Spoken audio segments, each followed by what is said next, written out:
Hello everyone, good evening. Welcome back to my channel. I hope आप सभी अच्छे होंगे। हम Himachal Pradesh public service commission के द्वारा कंडक्ट करवाए जाने वाले लेक्चर एग्जाम के लिए प्रिपरेशन कर रहे हैं।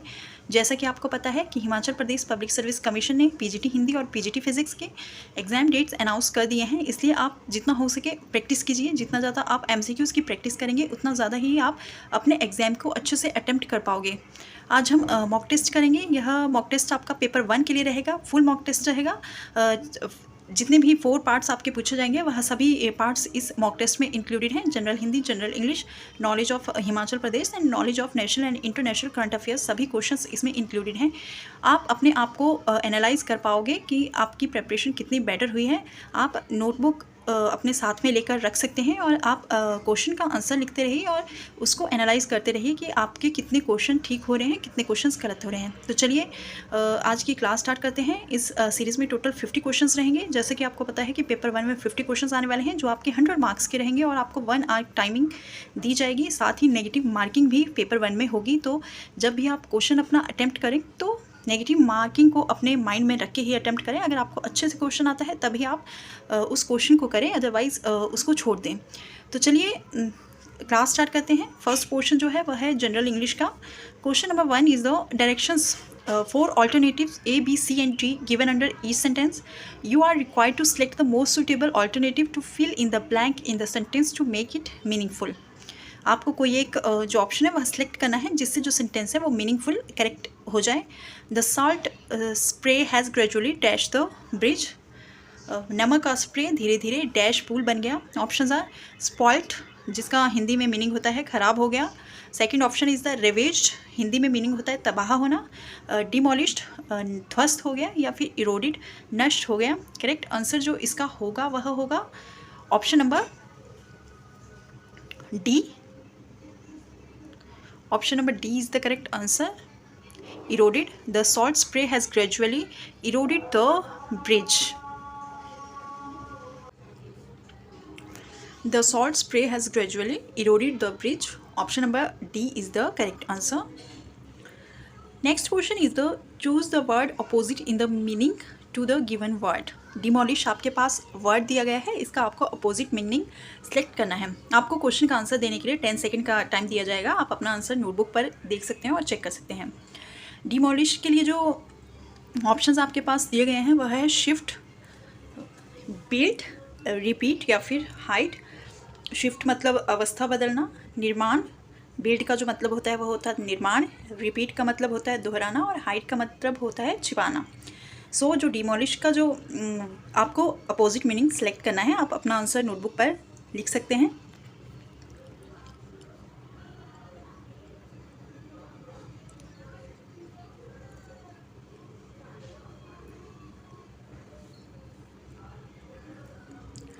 इस क्वेश्चन का जो करेक्ट आंसर होगा वह होगा ऑप्शन नंबर बी, बिल्ड, निर्माण करना। डिमोलिश का मतलब होता है ध्वस्त होना और बिल्ड का जो मतलब होता है वह होता है निर्माण करना। Option number B is the correct answer. Demolish का यह अपोजिट है।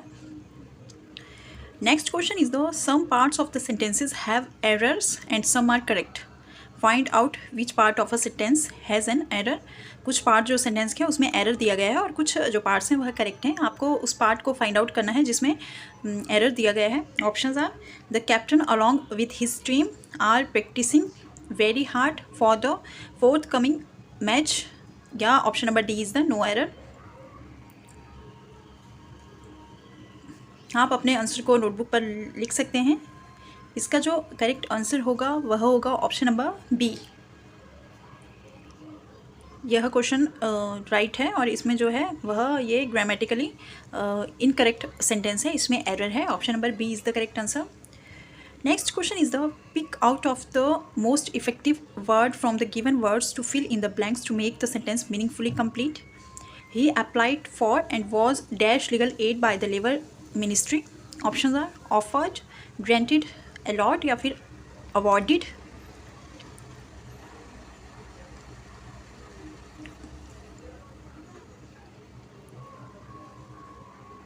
Correct answer is the option number B, granted. He applied for and was granted legal aid by the Labour Ministry. Correct answer is the option number B.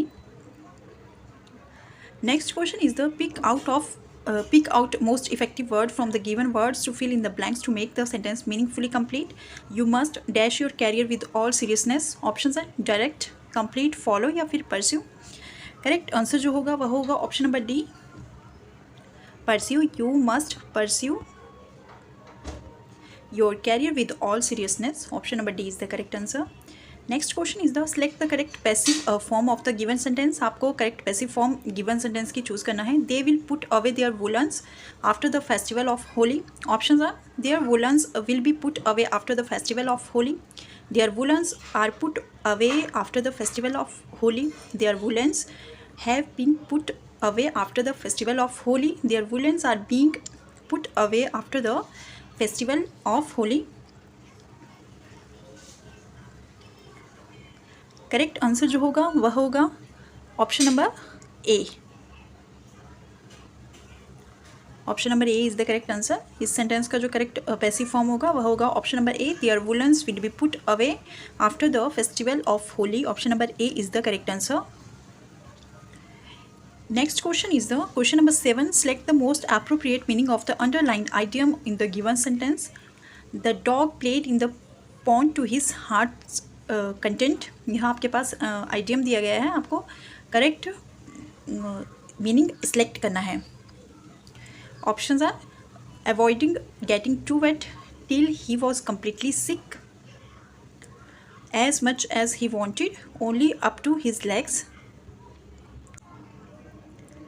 Correct answer is the option number C. As much as he wanted is the correct answer. Option number C is the correct. Next question is the select the most appropriate word to fill in the blanks. Health should be our first priority and should never be dash. Options are discarded, declined, suspended या फिर neglected. Correct answer जो होगा वह होगा option number D, neglected. Health should be our first priority and should never be neglected.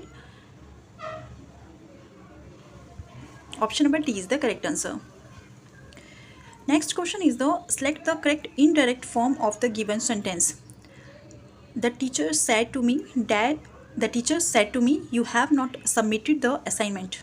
Options are the teacher said me that I had not submitted the assignment. The teacher told me that I had not submitted the assignment. The teacher said to me that I have not submitted the assignment. The teacher told me that I have not submitted the assignment. Correct answer is the option number B. इस sentence का जो correct indirect form होगा वह होगा option number B. The teacher told me that I had not submitted the assignment. Option number B is the correct.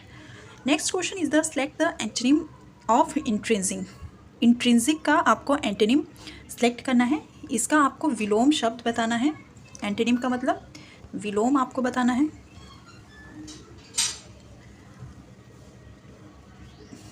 और जो intrinsic का जो हिंदी में मीनिंग होता है वह होता है आंतरिक. आंतरिक का आपको एंटोनिम बताना है, विलोम शब्द बताना है. एंड इसका जो करेक्ट आंसर होगा वह होगा ऑप्शन नंबर बी, एक्वायर्ड, जिसका मतलब होता है अधिगृहित.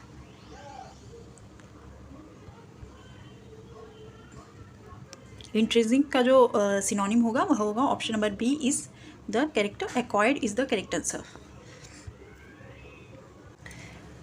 ये आपके जनरल इंग्लिश के 10 क्वेश्चंस थे जो आपके 20 मार्क्स के रहेंगे.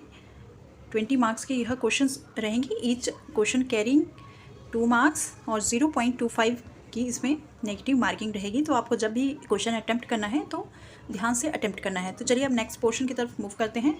नेक्स्ट क्वेश्चन है वह जनरल हिंदी के क्वेश्चन हैं. यह भी 20 क्वेश्चन रहेंगे और ईच क्वेश्चन जो होगा वह 2 मार्क्स का होगा. इसमें जो क्वेश्चन नंबर 1 है वह है इनमें से कौन सा शब्द संज्ञा से बना हुआ विशेषण है. ऑप्शन आर इच्छुक, प्यास, पशु या फिर संतोष. करेक्ट आंसर जो होगा वह होगा ऑप्शन नंबर ए. इच्छुक शब्द जो है वह संज्ञा से बना हुआ विशेषण है. Option number A is the correct. Next question is the Shyam सोता है यह कौन सी क्रिया है. ऑप्शन आर अकर्मक क्रिया है, सकर्मक क्रिया है, ए और बी दोनों हैं या इनमें से कोई नहीं. Correct answer is the option number A.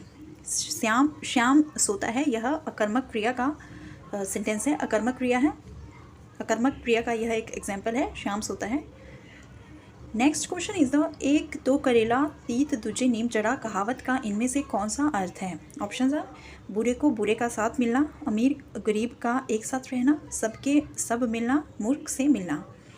Correct answer is the option number ए, बुरे का साथ मिलना। एक तो करेला तीत दूजे नीम चढ़ा, इस कहावत का जो अर्थ है वह है ऑप्शन नंबर ए, बुरे को बुरे का साथ मिलना।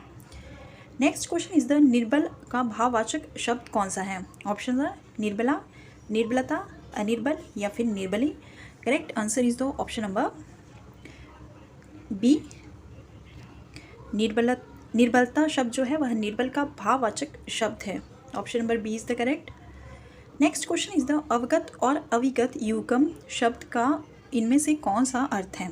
ऑप्शन आर जो दूर हो गया और मालूम, मालूम और जो दूर हो गया, जानकारी और जानकार, मालूम और पता। Correct answer is the option number B, मालूम और जो दूर हो गया। अवगत का जो अर्थ है वह है मालूम होना और अविगत का जो अर्थ है वह है जो दूर हो गया है। Option number B is the correct. Next question is the व्यर्थ शब्द में कौन सा समास है? ऑप्शन आर अव्ययी भाव समास, द्वंद्व समास, तत्पुरुष समास या फिर बहुब्रीहि समास। ऑप्शन नंबर सी, तत्पुरुष समास। व्यर्थ शब्द जो है उसमें तत्पुरुष समास है। Option number C is the correct answer. Next question is the रूप का उपसर्ग शब्द बनता है। रूप का जो उपसर्ग शब्द है वह क्या बनता है? ऑप्शन आपके पास दिए गए हैं, रूपा, रूपत्व, रूपता या फिर अनुरूप। Correct answer is the option number D, अनुरूप शब्द जो है वह रूप का उपसर्ग शब्द है। Option number D is the correct. Next question is the तीता का प्रत्यय शब्द बनता है। तीता शब्द का कौन सा प्रत्यय शब्द बनता है? ऑप्शन आर तीतापन, तितास, अतीता या फिर अति। Correct answer is the option number B, तितास शब्द जो है वह तीता शब्द का प्रत्यय शब्द बनता है। Option number B is the correct. Next question is the निम्नलिखित में से सर्वनाम शब्द कौन सा है? ऑप्शन आर लड़ना, नीच, तब तक या थोड़ा। Correct answer is the option number B, नीच शब्द जो है वह सर्वनाम शब्द है। Option number B is the correct. Next question is the गणतंत्र का विपरीतार्थक शब्द बनता है। गणतंत्र शब्द आपके पास दिया गया है, इनमें से गणतंत्र का विपरीत शब्द कौन सा है? ऑप्शन आर स्वतंत्र, प्रजातंत्र, स्वाधीन या फिर राजतंत्र। Option number D is the correct answer. स्वतंत्र का जो गणतंत्र का जो विपरीतार्थक शब्द है वह है ऑप्शन नंबर डी, राजतंत्र। राजतंत्र इज द करेक्ट आंसर। ये जनरल हिंदी के 10 क्वेश्चंस थे जो आपके 20 मार्क्स के रहेंगे। तो चलिए अब नेक्स्ट पार्ट करते हैं, नॉलेज ऑफ हिमाचल प्रदेश। इसके आपके टोटल 15 क्वेश्चंस पूछे जाएंगे। 15 क्वेश्चन जो रहेंगे आपके 30 मार्क्स के रहेंगे, साथ में 0.25 की जो है वो नेगेटिव मार्किंग रहेगी। तो चलिए स्टार्ट करते हैं। क्वेश्चन नंबर 21 इज द 1902 ईस्वी के आसपास सिरमौर के किस राजा को इम्पीरियल लेजिस्लेटिव काउंसिल में शामिल किया गया था? ऑप्शन आर शमशेर प्रकाश को, सुंदरी विक्रमास्क प्रकाश को, उदय प्रकाश को या फिर राजेंद्र लाइट को। इसका जो करेक्ट आंसर होगा वह होगा ऑप्शन नंबर बी, सुंदरी विक्रमास्क प्रकाश को जो है वह 1902 के आसपास सिरमौर का इम्पीरिकल लेजिस्लेटिव काउंसिल में उनको शामिल किया गया था। Option number B is the correct answer. Next question is the किस बात से प्रभावित होकर सिरमौर के राजा ने गुर्जरों को अपने राज्य में बसने का न्योता दिया था? ऑप्शन आर वह उनके मनभावन नयन नक्श से प्रभावित था, वे उसे मेहनतकश और ईमानदार प्रतीत हुए, अपने ससुराल में गुर्जरों द्वारा पेश किया गया दूध उसे अत्यंत स्वादिष्ट लगा या फिर वह अपने राज्य में पशुपालन को प्रोत्साहित करना चाहता था। Correct answer is the option number C, अपने ससुराल में गुर्जरों द्वारा पेश किया गया दूध उसे अत्यंत स्वादिष्ट लगा। इस बात से प्रभावित होकर सिरमौर के राजा ने गुर्जरों को अपने राज्य में बसने का न्योता दिया था। Option number C is the correct answer. Next question is the Gandhi ji ने शिमला में प्रथम प्रवास कब किया था? ऑप्शन आर 1916 में, 1917 में, 1918 में या फिर 1921 में। Correct answer is the option number D, 1921 में गांधी जी ने शिमला में अपना प्रथम प्रवास किया था। Option number D is the correct. Next question is the निम्नलिखित कथनों पर विचार करें। और जो कथन 1 है वह दिया गया कोयर बुनकर है और उन्हें कबीर वंशी के रूप में भी जाना जाता है। सेकंड वन इज जुलाहा समुदाय स्वांग नामक हास्य नाटक प्रस्तुत करने के लिए जाना जाता है।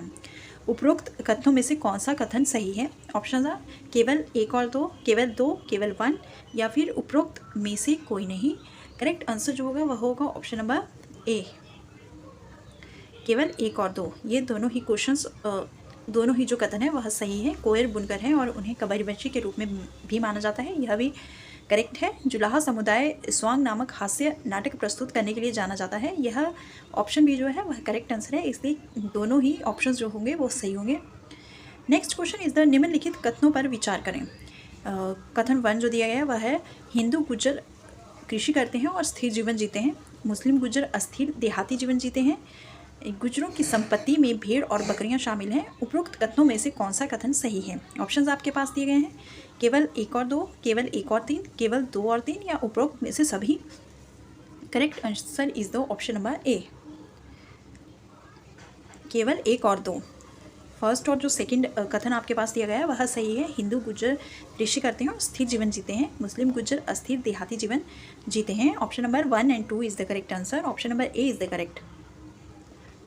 नेक्स्ट क्वेश्चन इज द निम्नलिखित कथनों पर विचार करें। महात्मा गांधी ने वर्ष 1921, 1931, 1939, 1945 और फिर 1946 में शिमला का दौरा किया था। 1945 में वह राजकुमारी अमृत कौर के आवास में रुके थे।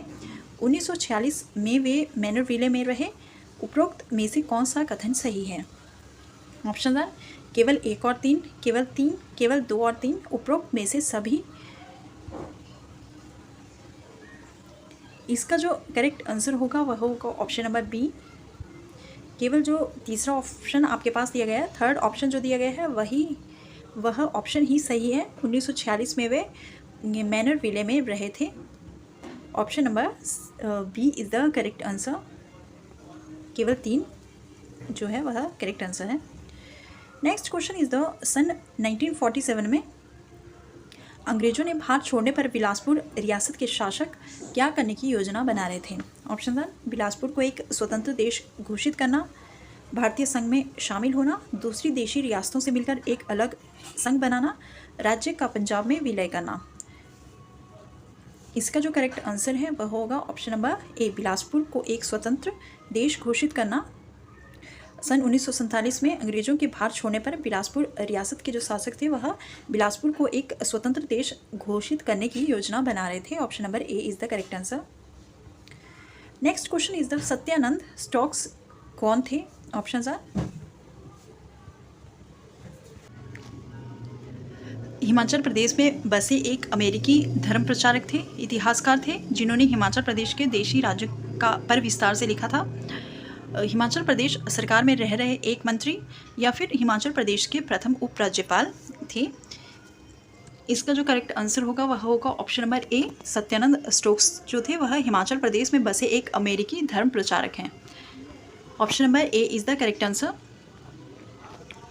नेक्स्ट क्वेश्चन इज द पहाड़ी गांधी बाबा कांशीराम का जन्म कहाँ हुआ है? ऑप्शन आर गुरनाकड़ गांव, जिला कांगड़ा, हरोली गांव, जिला ऊना, खिड़की गांव, जिला कांगड़ा, या फिर भूंपल गांव, जिला Hamirpur. Correct answer is the option number A, Gurnakad गांव, जिला कांगड़ा में पहाड़ी गांधी बाबा कांशीराम जी का जन्म हुआ है। Option number A is the correct answer. Question number 30 is the निम्नलिखित कथनों पर विचार करें। ऑप्शन नंबर 1 इज द राष्ट्रीय राजमार्ग 1A जलंधर श्रीनगर उड़ी को जोड़ता है। सेकेंड वन इज द राष्ट्रीय राजमार्ग 1A हिमाचल प्रदेश में से नहीं गुजरता है। निम्नलिखित में से कौन सा कथन जो है वह सही है? ऑप्शन आ एक और दो दोनों सही हैं, केवल एक सही है, केवल दो सही हैं, या फिर इनमें से कोई नहीं। Correct answer is the option number B. Option number B जो है वह है राष्ट्रीय राजमार्ग 1A हिमाचल प्रदेश में से नहीं गुजरता है। यह कथन जो है वह सही है, एंड इसका करेक्ट आंसर जो है वह है यह सेकेंड वन है, केवल दो सही है। Option number C is the correct answer. Next question is the निम्नलिखित कथनों पर विचार करें। कथन आपके पास दिया गया है कालका शिमला रेलवे लाइन का निर्माण 1903 में हुआ था। सेकेंड वन इज द इसका निर्माण पठानकोट जोगिंद्रनगर रेलवे लाइन के बाद हुआ था। निम्नलिखित में से कौन सा कथन जो है वह सही है? ऑप्शन आ एक और दो दोनों सही हैं, केवल दो सही है, केवल वन सही है, या फिर दोनों जो कथन है वह गलत दिए गए हैं। Correct answer is the option number C, केवल जो वन है वह सही है। कालका शिमला रेलवे लाइन का निर्माण 1903 में हुआ था। This is the correct answer.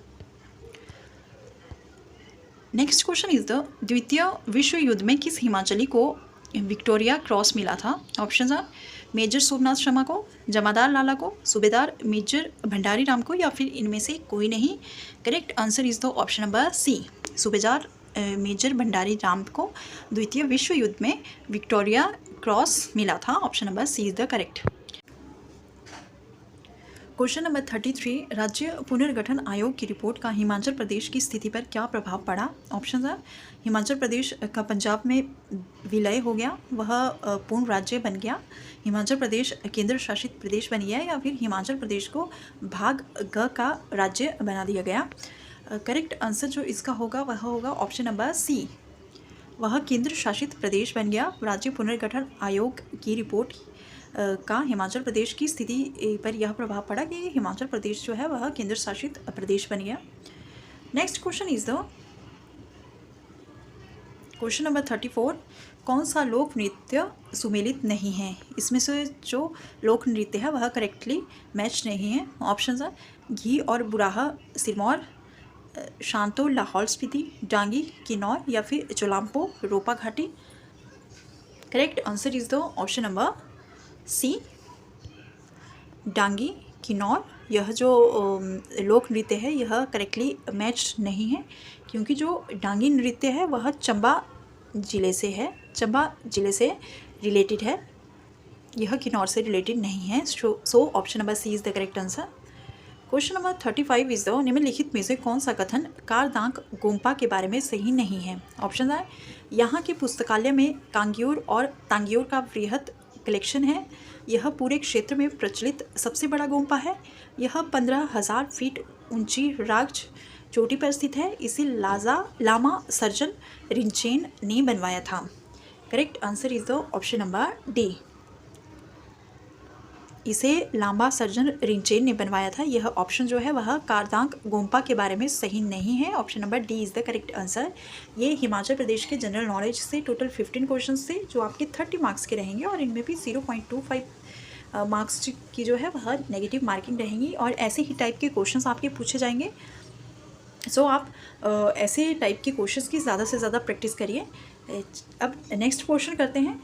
Next portion जो है वह है knowledge of national and international current affairs का, जिसमें भी टोटल 15 क्वेश्चंस इंक्लूडेड रहेंगे, और यह 30 मार्क्स के रहेंगे, और इसमें भी 0.25 मार्क्स की जो है वह आपकी नेगेटिव मार्किंग रहेगी। क्वेश्चन नंबर 36, राष्ट्रीय अपराध रिकॉर्ड ब्यूरो NCRB द्वारा लॉन्च किए गए संकलन मोबाइल ऐप का उद्देश्य क्या है? ऑप्शन है गुमनाम रूप से आपराधिक गतिविधियों की रिपोर्ट करना, आपराधिक रिकॉर्ड के बारे में जानकारी प्रदान करना, नए आपराधिक कानूनों के माध्यम से नेविगेट करना, या फिर लापता व्यक्तियों का पता लगाना। Correct answer is the option number C, नए आपराधिक कानूनों के माध्यम से नेविगेट करना। राष्ट्रीय अपराध रिकॉर्ड ब्यूरो द्वारा लॉन्च किए गए संकलन मोबाइल ऐप का यह उद्देश्य है। Option number C is the correct answer, नए आपराधिक कानूनों के माध्यम से नेविगेट करना। क्वेश्चन नंबर 37, निम्नलिखित में से किसे हाल ही में भारत में चुनाव आयुक्त के रूप में नियुक्त किया गया है? ऑप्शन है उमेश सिन्हा और ज्ञानेश कुमार को, सुखबीर संधू और ज्ञानेश कुमार को, सुनील अरोड़ा और सुखबीर संधू को, या फिर सुशील चंद्रा और राजीव कुमार को। Correct answer is the option number B, Sukhbir Sandhu और ज्ञानेश कुमार को भारत में चुनाव आयुक्त के रूप में नियुक्त किया गया है। Option number B is the correct answer. Next question is the एक राष्ट्र एक चुनाव की अवधारणा क्या है? ऑप्शन है राजनीतिक दलों के बीच एकता को बढ़ावा देने के लिए एक अभियान, लोकसभा और राज्य विधानसभाओं के साथ एक चुनाव का प्रस्ताव, सभी राज्यों में मतदान के लिए राष्ट्रीय अवकाश, या फिर चुनाव लड़ने की अनुमति देने वाले राजनीतिक दलों की संख्या को सीमित करने के लिए एक संवैधानिक संशोधन। Correct answer is the option number B,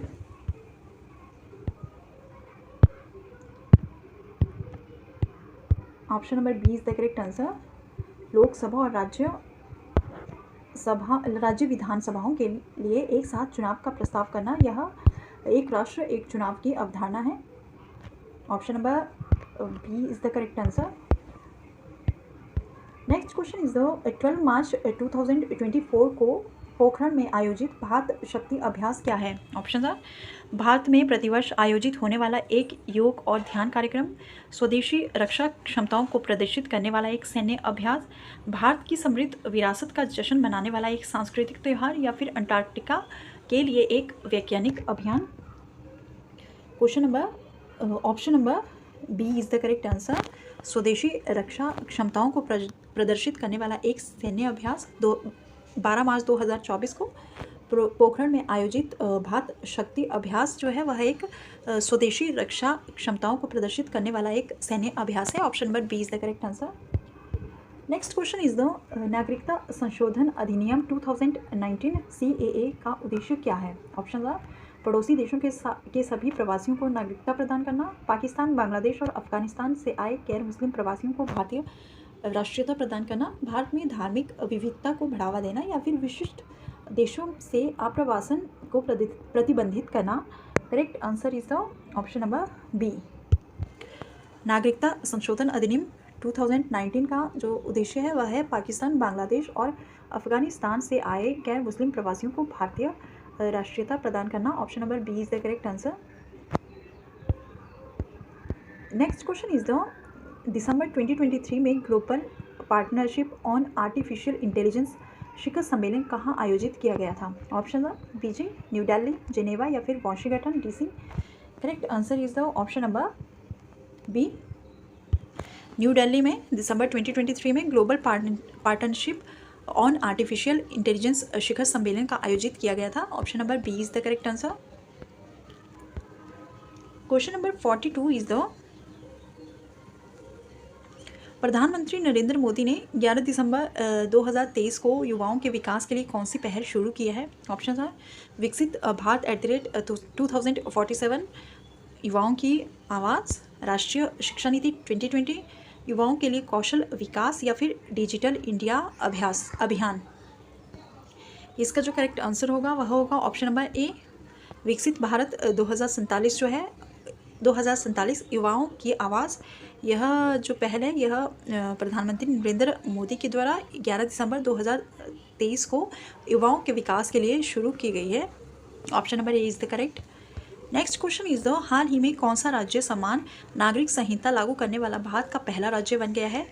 UCC लागू करने वाला भारत का पहला राज्य कौन सा बना है? ऑप्शन आर उत्तर प्रदेश, उत्तराखंड, पंजाब, या फिर Maharashtra.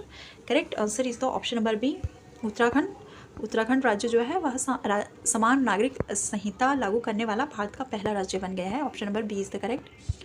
Next question is the कौन सा देश हिमालयी गुलाबी नमक को भौगोलिक संकेत के रूप में पंजीकृत करेगा? ऑप्शन आर भारत, पाकिस्तान, नेपाल, या फिर Bangladesh. Correct answer is the option number B, Pakistan देश जो है वह हिमालयी गुलाबी नमक को भौगोलिक संकेत के रूप में पंजीकृत करेगा। Option number B is the correct. Next question is the हाल ही में 700 टेस्ट विकेट लेने वाले पहले तेज गेंदबाज कौन बने हैं? Option are Ravichandra Ashwin, Nathan Lyon, James Anderson, Stuart Broad. Correct answer is the option number C, James Anderson जो है वह 700 टेस्ट विकेट लेने वाले पहले तेज गेंदबाज बने हैं। Option number C is the correct. Next question is the Bharat को हाल ही में खसरा और रुबेला चैंपियन ग्लोबल अवार्ड मिला है। खसरा और रुबेला डैश के कारण होते हैं? ऑप्शन आर जीवाणु के कारण, वायरस के कारण, प्रोटिस्टा के कारण, या फिर क्वक के कारण। Correct answer is the option number B, खसरा और रुबेला जो है वह वायरस के कारण होता है। Option number B is the correct answer. Question number 47 is the संयुक्त अरब अमीरात के निम्नलिखित में से किस अमीरात ने भारत के साथ गहरे संबंधों का जश्न मनाने के लिए इंडिया बाय द क्रीक उत्सव शुरू किया है? Option are Dubai, Abu Dhabi, Sharjah, Ras Al Khaimah. Correct answer is the option number A,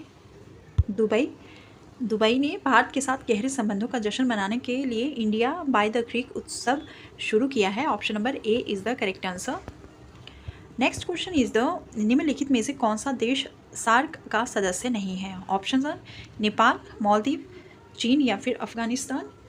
correct answer is the option number C, चीन देश जो है वह सार्क का सदस्य नहीं है। Option number C is the correct. Next question is the किस वर्ष को पर्यटन वर्ष के रूप में चिन्हित करने का प्रस्ताव किया गया है? ऑप्शन आर 2023, 2024, 2025, या फिर 2027। Correct answer is the option number ए। 2023 को पर्यटन वर्ष के रूप में चिन्हित करने का प्रस्ताव किया गया है। Option number A is the correct. Then last question is the विश्व पुस्तक दिवस 2023 पर यूनेस्को की थीम क्या है? ऑप्शन आर कॉपीराइट चुनौतियाँ, बौद्धिक संपदा अधिकार, स्वदेशी भाषाएं या फिर बच्चों में पढ़ने की आदत। Correct answer is the option number D, बच्चों में पढ़ने की आदत। यह थीम जो है वह विश्व पुस्तक दिवस 2023 की थीम है, यूनेस्को की यह थीम है, बच्चे में पढ़ने की आदत डालना। Option number D is the correct answer. 50 का जो आंसर होगा वह होगा ऑप्शन नंबर डी। ये फुल मॉक टेस्ट था आपका पीजीटी के एग्ज़ाम के लिए, जो आपके अभी स्टार्ट होने वाले हैं। आपको पता है कि जो पीजीटी हिंदी और फिजिक्स के जो एग्ज़ाम डेट्स हैं वो अनाउंस हो गए हैं। आई थिंक 7 से आपका जो एग्ज़ाम है वह स्टार्ट हो रहे हैं। सो आप ज़्यादा से ज़्यादा प्रैक्टिस कीजिए। जितनी ज़्यादा आप प्रैक्टिस करेंगे उतना ज़्यादा ही आप अच्छा स्कोर कर पाओगे और आप अपने एग्ज़ाम को अच्छे से अटेम्प्ट कर पाओगे। सबसे पहला आपका फोकस जो है वह पेपर 1 पे होना चाहिए, क्योंकि अगर आप पेपर 1 क्वालिफाई करोगे तभी आप सेकेंड पेपर के लिए, जो सेकेंड पेपर होगा आपका वो चेक होगा। अदरवाइज़ आप वहीं से ही डिस्क्वालीफाई हो जाओगे, तो फिर पेपर 2 का चेक करने का कोई मतलब नहीं रह जाता। इसलिए आप पेपर 1 को अच्छे से अटेम्प्ट कीजिए। और आपको पता है कि पेपर 1 में ओनली आपको 35% मार्क्स आने चाहिए। इसके जो मार्क्स हैं वह आपके मेरिट में काउंट नहीं होंगे। इसलिए आप सोच समझ के ही क्वेश्चंस को अटेम्प्ट करें। जो आपको क्वेश्चन अच्छे से आता है उसी क्वेश्चन को अटेम्प्ट करें, और जिस क्वेश्चन में आपको कन्फ्यूज़न लगता है इसलिए आप उस क्वेश्चन को छोड़ के नेक्स्ट क्वेश्चन पर मूव ऑन हो जाइए। क्योंकि उस क्वेश्चन के चक्कर में अगर आपका सही होता है तो फिर ठीक है, अगर आपका गलत हो जाता है तो आपका 0.25 जो मार्क्स है वह कट हो जाएगा और आपके 35% से कम मार्क्स आ सकते हैं। इसलिए आप पेपर 1 को अच्छे से अटेम्प्ट कीजिए। जितने क्वेश्चंस आपको आते हैं सिर्फ उन्हीं को ही करिए। तो चलिए आज की क्लास में बस इतना ही। अगर आपको मॉक टेस्ट अच्छा लगा है तभी मैं जो सेकंड मॉक टेस्ट है वह लाऊंगी। कमेंट में ज़रूर बताना कि आपको नेक्स्ट का मॉक टेस्ट चाहिए या नहीं चाहिए। अगर आपको इसका PDF चाहिए तो आप टेलीग्राम चैनल को ज्वाइन कर सकते हैं। Bye bye, take care.